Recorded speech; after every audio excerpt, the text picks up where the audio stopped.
मैं यतीम थी जब ससुराल वालों ने जुल्म करके घर से निकाल दिया तो एक पीर के आस्थाने पर रहने लगी। मैं वैसे किसी पीर को नहीं मानती थी, लेकिन यहाँ नौकर की हैसियत से काम कर रही थी। जब एक दिन पीर के कमरे की सफाई करने गई तो पीर ने फौरन हाथ पकड़ते हुए कहा, तुम तो शहजादी हो, ये काम क्यों करती हो? उसका अजीब सा लहजा सुनकर मैं डर गई और दूसरे हाथ से पीर को धक्का देते ही जैसे ही मैं बाहर भागी, अचानक ही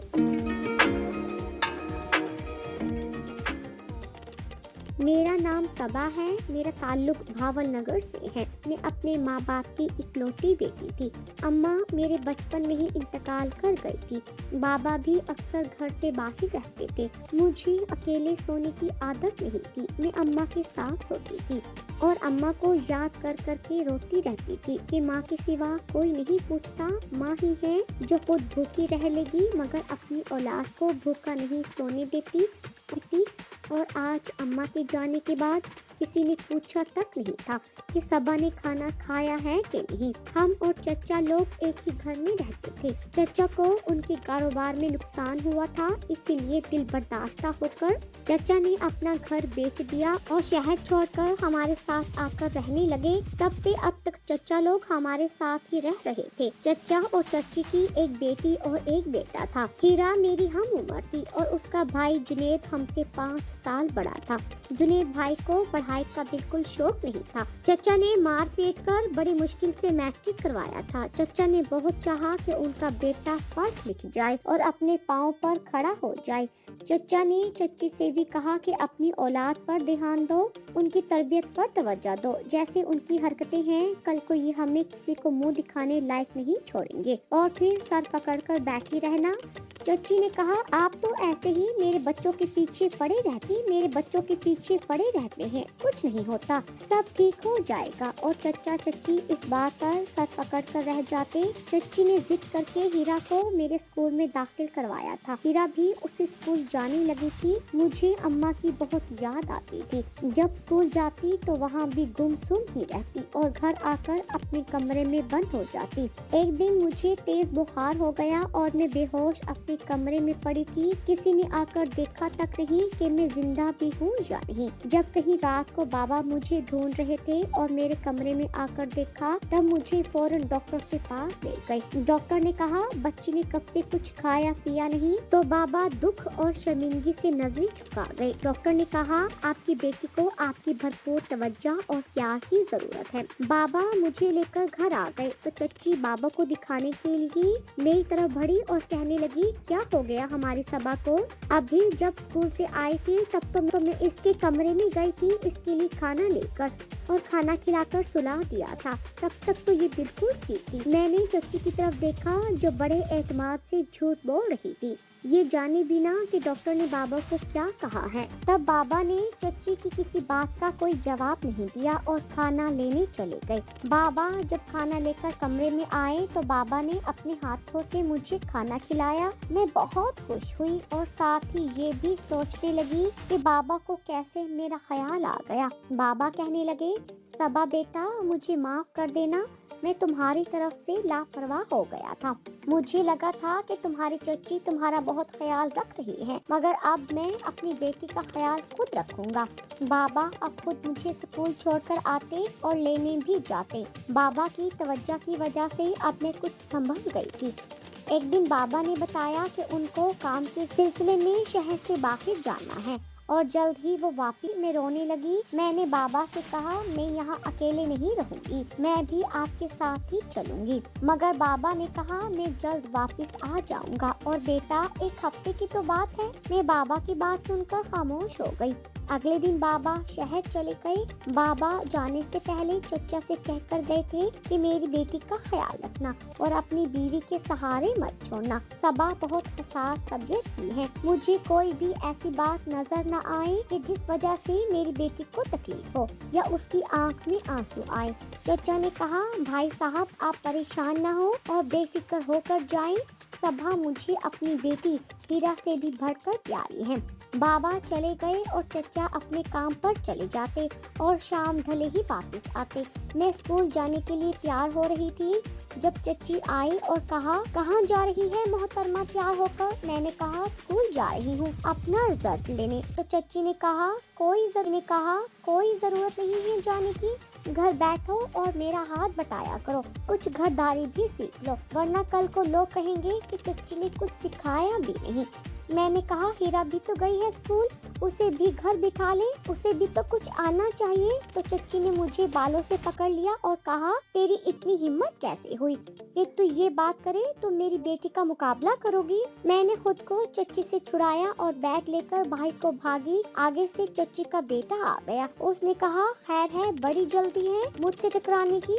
तो चच्ची वही मेरे पीछे आ गई और कहने लगी, अब तू मेरे बेटे पर डोरे डालेगी? मैंने कहा, मैंने जुनैद भाई को कुछ नहीं कहा, ये तो खुद ही सामने आ गई। लेकिन चच्ची ने मेरी एक ना सुनी और मेरे मुंह पर थप्पड़ मारा और बैग छीन लिया।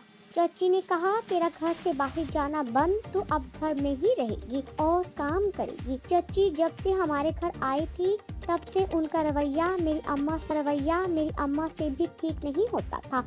हालांकि अम्मा ने चच्ची को अपनी बहन बनाकर अपने घर में रहने की छत दी थी। जो अब्बा हमारे लिए लाते वही चच्चा के और उनकी बीवी बच्चों के लिए लाते। कभी अम्मा बाबा ने फर्क नहीं किया था, मगर पता नहीं क्यों चच्ची मेरी अम्मा से भी जलने लगी और उल्टी सीधी हरकतें शुरू कर दी। तब तक बाबा और चच्चा घर में होते तो चच्ची ऐसे हमारे आगे पीछे फिरती कि उनको लगे कि वो हमारा बहुत ख्याल रखती हैं। और जैसे ही बाबा और चच्चा काम पर चले जाते तो चच्ची अपनी असलियत पर उतर आती। मगर अम्मा ने कभी भी चच्ची की शिकायत बाबा से या चच्चा से नहीं की थी कि वो क्या सोचेंगे कि खुद हमें घर लाकर अब इल्जाम दे रही हैं। और वही सब कुछ अब चच्ची मेरे साथ कर रही थी। उस दिन से मुझे कहीं आने जाने नहीं दिया और उनकी अपनी बेटी हर जगह घूमती फिरती थी।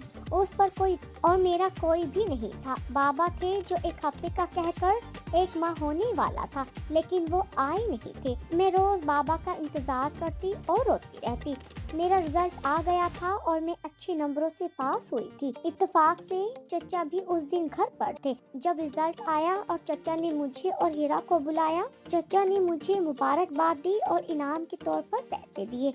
हीरा फेल हो चुकी थी, जिसका उसे जरा बराबर भी अफसोस नहीं था। चचा ने अपनी बीवी से कहा, अगर हीरा का यही हाल रहा तो बेहतर है कि उसकी शादी कर दो। हराम का माल नहीं है जो तुम्हारे निकम्मे बेटे पर जाया करूं। मुझे अपने पास होने की जरा बराबर खुशी नहीं हुई।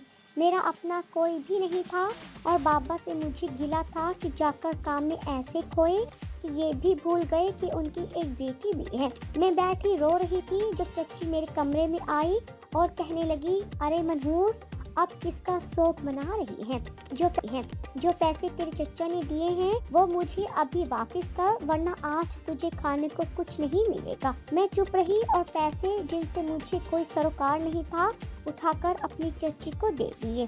चच्ची ने कहा, बहुत आराम कर लिया, अब उठ के किचन साफ कर, बर्तन धोकर सफाई शुरू कर दे। इतने दिनों से तुमने घर की सफाई नहीं की। और मैं किचन में आ गई जहां बर्तनों का ढेर लगा पड़ा था।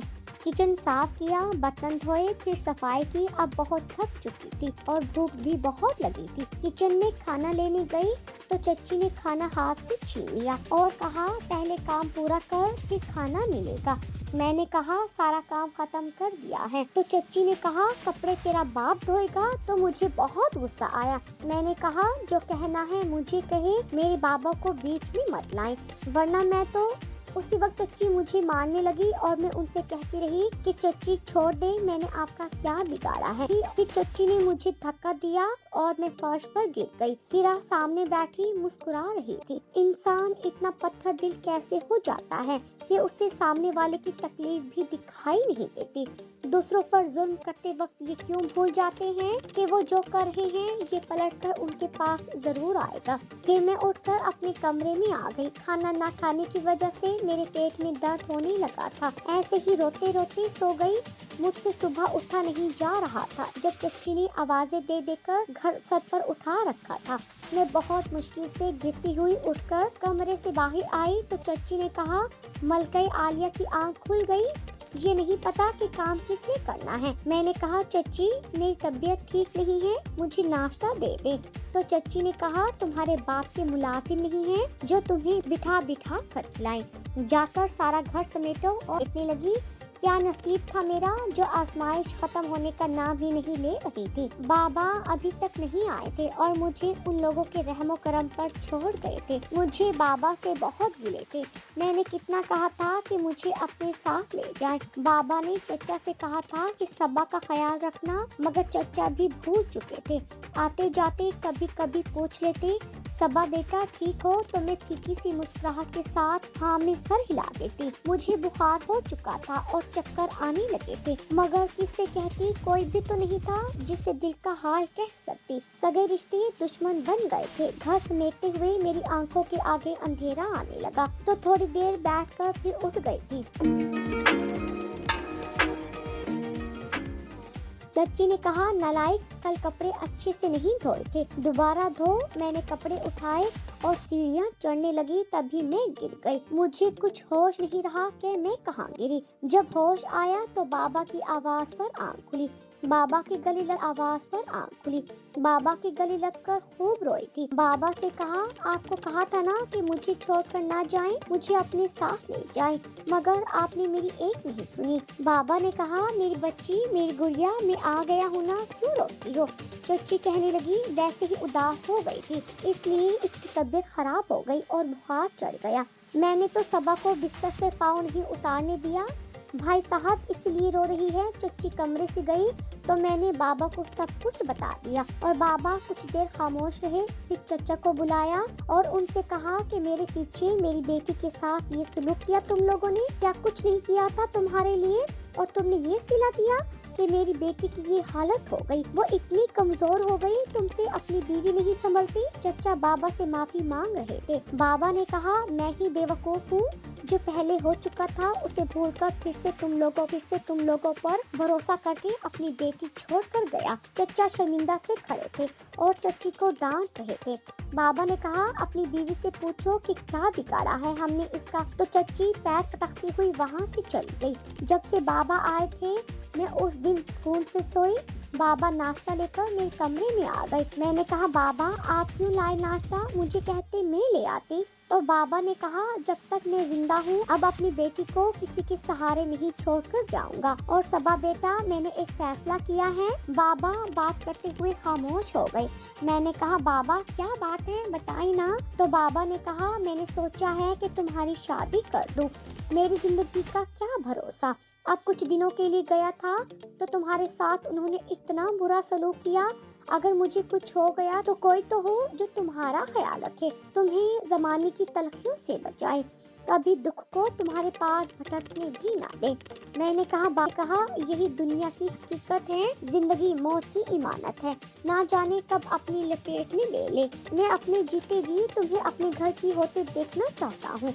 बाबा ने अपने दोस्तों से कहा कि कोई अच्छा घर हो तो बताना, मैंने अपनी बेटी की शादी करनी है। ये बात चच्ची की कानों तक पहुंची तो उन्होंने बाबा से कहा अगर आप कहें तो सबा के लिए रिश्ता मैं ढूंढूं। बाबा ने कहा आपको जहमत करने की कोई जरूरत नहीं है, मैं खुद देख लूंगा कि क्या करना है। एक दिन चचा ने कहा भाई साहब अगर आप बुरा ना माने तो सबा को हमारी बेटी बना दे, मेरी बेटी जुनैद के लिए। बाबा ने कहा तुम्हें ये बात करने से पहले 100 दफा सोचना चाहिए था। कहाँ मेरी परियों जैसी बेटी और कहाँ तुम्हारा वो लोफर और आवारा बेटा। तो चचा कहने लगे मैंने सोचा कि घर की बेटी घर में ही रह जाए, इसलिए ऐसा बोला था। बाबा ने कहा मेरी बेटी मुझ पर बोझ नहीं है, मैं अच्छी जगह रिश्ता करूंगा अपनी बेटी का। कुछ दिनों बाद कुछ लोग मुझे देखने आए और साथ ही अंगूठी पहनाकर लड़की की मां ने कहा मुझे अपने बेटे के लिए ऐसे ही चांद सी लड़की चाहिए थी। ये बात चच्ची से बर्दाश्त नहीं हुई और उन्होंने लड़के वालों के घर जाकर कुछ बातें कही और रिश्ता खत्म करवा दिया। बाबा ने वजह पूछी तो उस औरत ने कहा, हमने अपने खानदान में रिश्ता करना है। बाबा बहुत परेशान थे। जब फिर कुछ दिन बाद रिश्ते वाले आए, मैं उनको भी बहुत अच्छी लगी और रिश्ता तय हो गया। दरअसल मैं बहुत खूबसूरत थी। जो लोग हीरा को देखने आते उनको मैं पसंद आ जाती और चच्ची से ये सब बर्दाश्त नहीं हो रहा था। मगर अब वो कुछ नहीं कर सकती थी क्योंकि उन लोगों ने साथ ही शादी की तारीख भी ले ली और इसी तरह मेरी शादी की तैयारियां शुरू हो गई। बाबा जहां इतने खुश थे वहीं मेरे जाने से उदास भी थे। मैं भी अपने बाबा के लिए बहुत उदास और परेशान थी। बाबा से कहा, आपका ख्याल कौन रखेगा? तो बाबा ने कहा, मेरी फिक्र न करना, बस अपने घर पर तवज्जो देना। जिस दिन मेरी शादी होना थी, मेरा कजन नम आंखों से मेरे कमरे के दरवाजे में खड़ा था। कह रहा था, ये शादी मत करो, मैं जानता हूँ ये वक्त नहीं ऐसी बातें करने का, पर मैं दिल के हाथों मजबूर हूँ। वो रो रहा था और उस दिन मैं डर गई थी, लेकिन मुझे उसकी किसी बात का यकीन नहीं था क्योंकि मैंने कभी उसके बारे में ऐसा नहीं सोचा था। और फिर मेरी शादी हो गई। मैं रुखसत होकर ससुराल आ गई। ससुराल वाले शुरू दिनों में तो अच्छे रहे, मगर आहिस्ता आहिस्ता उनके रवैये बहुत बदल गए। कुछ ही दिन गुजरे थे कि मुझे काम करने में लगा दिया। मेरी सास कहने लगी, अभी तुम्हारा घर है, उठकर काम वगैरह किया करो। मेरी नंद ने भी कहा, भाभी मेरा नाश्ता मेरे कमरे में दे जाना और अम्मा का भी। मैं अपने हाथों की तरफ देखने लगी जहाँ मेहंदी मेरे पीछे किचन में आ गए। मैंने सोचा कि कहने आए होंगे कि तुम अभी से काम क्यों करने लगी हो, चलो कमरे में जाकर आराम करो। मगर मेरा नसीब कहाँ इतना अच्छा था। वो आए थे ये कहने कि मेरे दोस्त आए हैं, उनके लिए भी नाश्ता बना दो। इतना कहकर वो चले गई। मैं सोचती रह गई और सबको नाश्ता देकर कमरे में आ गई। अभी कुछ ही देर गुजरी थी कि नंद ने कहा, भाभी इतने दिनों के कपड़े पड़े हैं, वो धो लेना। मैं उसकी तरफ देखती रह गई। पहले ये सब कुछ चच्ची करवाती थी, अब यहाँ भी खामोशी से घर के सब काम करने लगी। एक दिन मैं छत से नीचे उतर रही थी जब मैंने देखा कि मेरी नंद के कमरे से एक लड़का निकला और वो उसका हाथ पकड़कर वहीं दरवाजे में रुक गई। जब मैंने पूछा कि ये सब क्या है, तो उसने शोर मचाना शुरू कर दिया। सब घर वाले इकट्ठे हो गए। जब मेरी नंद ने कहा कि भाभी ने इस लड़की को बुलाया था मिलने के लिए, खुद पकड़ी गई है तो मुझ पर इल्जाम लगा रही है। मेरी सास ने मुझे बालों से पकड़कर मेरे शौहर की तरफ धकेला और कहा, तुझसे ये नहीं संभलती तो मुझे बता, जो पहले वाली का हशर किया था ना, उसका इससे भी बुरा करूंगी। मेरा शौहर जिसका नाम अदनान था, वो मुझे बाजू से पकड़कर कमरे में ले आया। मैं अपनी सफाई देती रही थी मगर अदनान ने मेरी कोई बात नहीं सुनी और मुझे थप्पड़ दे मारा। मैं समझ नहीं पा रही थी कि ये सब क्या हो रहा है मेरे साथ। फिर मेरी नंद कमरे में आई और कहा, यहाँ रहना है तो मुंह बंद रखना, वरना जुबान काट दूंगी तुम्हारी। मैं रो रही थी, अपने नसीबों को कोस रही थी कि क्या लेने आई हूँ दुनिया में। काश मैं पैदा होते ही मर जाती। मैंने सोचा कि बाबा को कॉल करती हूँ, मगर मेरी सास ने मेरा फोन छीन लिया और कहा कि किस आशिक को फोन कर रही है। तो मैंने कहा, किसी को नहीं, अपने बाबा को। तो मेरी सास ने कहा, वो दुनिया में होगा तो बात कर सकेगा। मैं उठकर खड़ी हो गई। वो कह रही थी कि परसों तुम्हारा बाप चल बसा। मैंने कहा, मुझे क्यों नहीं बताया, क्यों नहीं लेकर गए? तो मेरी सास कहने लगी, बस हमने जरूरी नहीं समझा। मैंने कहा, वो मेरे बाबा थे, आप लोग ऐसा कैसे कर सकते हैं? लेकिन वो जा चुकी थी और मैं पागलों की तरह रो रही थी। एक बाबा ही तो थे मेरे इस दुनिया में, अब वो भी नहीं है। मैं चीख रही थी, चिल्ला रही थी, मुझे मेरे बाबा के पास जाने दो, मगर किसी ने भी मेरी एक नहीं सुनी। बाबा के जाने के गम में मैं अपने कमरे से नहीं निकली। मुझे अभी तक यकीन नहीं आ रहा था कि मेरे बाबा भी मुझे छोड़ गए। तब मेरे शौहर कमरे में आए और कहा, बहुत हो गया तुम्हारा रोना धोना, अब उठकर मेरे लिए खाना बनाओ। ये कैसे लोग थे, मेरे बाबा के पास भी नहीं जाने दिया कि आखिरी दफा मैं उनको देख लेती। मेरा शौहर भी मेरी सास के कहे पर चलता, मेरा किसी को कोई एहसास नहीं था। एक दिन कपड़े में मुझसे मेरी नंद का दुपट्टा जल गया तो मेरी सास और नंद ने वही इस्त्री मेरे हाथ पर रख दी। मैं तकलीफ से चिल्ला रही थी। इतनी तकलीफ, इतना दुख अब बर्दाश्त नहीं हो रहा था। एक दिन जब कोई घर में नहीं था तो वही लड़का घर की दीवार फलांग कर आया। मैंने उससे कहा कि मैं शोर मचा दूंगी, चले जाओ। दोस्त ने कहा मुझे तो आपकी नंद ने बुलाया है। और तभी मेरा शौहर और मेरी सास और नंद घर आ गए तो मेरे शौहर ने मुझे मारना शुरू कर दिया। उस दिन मुझे पता चला कि ये सब कुछ मेरी चच्ची ने करवाया था। चच्ची ने ये रिश्ता भेजा था। मेरे शौहर ने कहा तुम मेरे पीछे ये सब करती रही हो। उसने मुझे तलाक देकर घर से निकाल दिया। मैं एक पीर के आस्थाने पर नौकरानी बन के रहने लगी और काम करने लगी। वैसे तो मैं पीरों को नहीं मानती थी, लेकिन मजबूरी थी, मुझे यहाँ रहना पड़ रहा था। बहुत सी औरतें यहाँ काम करती थी। जब एक दिन मैं पीर के कमरे की सफाई कर रही थी तो वो पीर वहाँ आ गया। मेरा हाथ पकड़कर कहने लगा तुम तो शहजादी हो। उसका ये रूप देखकर मैं घबरा गई और पीर को धक्का देकर जब भागी तो उसने पीछे से मेरा नाम पुकारा और अपनी दाढ़ी उतारने लगा। उसने अपना भेष ही बदल लिया था। वो मेरा कजन जुनेद था जो नकली पीर बनकर फिर रहा था। उसने कहा मैंने जगह जगह तुम्हें ढूंढा है। जिस दिन तुम्हारी शादी थी मैं तुम्हारी सास और अपनी माँ की सब बातें सुन चुका था। तुम्हारे बाबा को सब कुछ बता दिया था और ताया जान को धोखे से मार दिया था। मैं मानता हूँ कि मैं लापरवाह था, तुम्हारे काबिल नहीं था और अब भी दोस्तों के साथ मिलकर लोगों से पैसा लूट रहा हूँ। मैं बहुत बुरा हूँ पर मैं तुम्हें ढूंढता रहा। मैं तुमसे शादी करना चाहता हूँ। आज भी मैं तुम्हारा मुंतजिर हूँ। मैं वादा नहीं करता पर पूरी कोशिश करूँगा कि तुम्हें जिंदगी की हर खुशी दे सकूँ। एक औरत मेरे सामने आई जो नीम पागल थी। उसको देखकर मैं डर गई। मुझे यकीन नहीं आया क्योंकि वो तो मेरी चच्ची थी। जुनेद ने बताया कि हीरा घर से भाग गई है और बाबा गुस्से में आकर अम्मा को और हमें छोड़कर कहीं चले गए हैं। मैं इस बात पर दुखी नहीं थी, शायद होना चाहिए था, पता नहीं, पर मैं इतना जान गई हूँ कि इंसान जो तदबीरें दूसरों को गिराने के लिए करता है वो ये नहीं जानता कि वो खुद उसमें आके रहेगा। जिसने जो बोया होता है वो ही काटता है। मेरा कजन मुझसे पूछ रहा था कि क्या तुम हमें माफ कर दोगी, और मुझे माफ करना था क्योंकि मैंने अपने बाप से सीखा था हमेशा बहादुर लोग माफ कर देते हैं, कमजोर तो बदला लेते हैं। 6 साल बीत गए पर आज भी अपने माँ बाप की कमी महसूस होती है। मैं अपने बाबा के घर वापस आ गई और जुनेद से शादी कर ली। मेरे 2 बच्चे हैं और कभी कभी आसमान को देखकर मुस्कुरा देती हूँ। मुझे लगता है कि मेरे माँ बाप भी मुस्कुरा रहे हैं। अगर आपको आज की कहानी पसंद आई है तो वीडियो को जरूर लाइक। तक हमारा चैनल सब्सक्राइब नहीं किया तो जरूर सब्सक्राइब करें।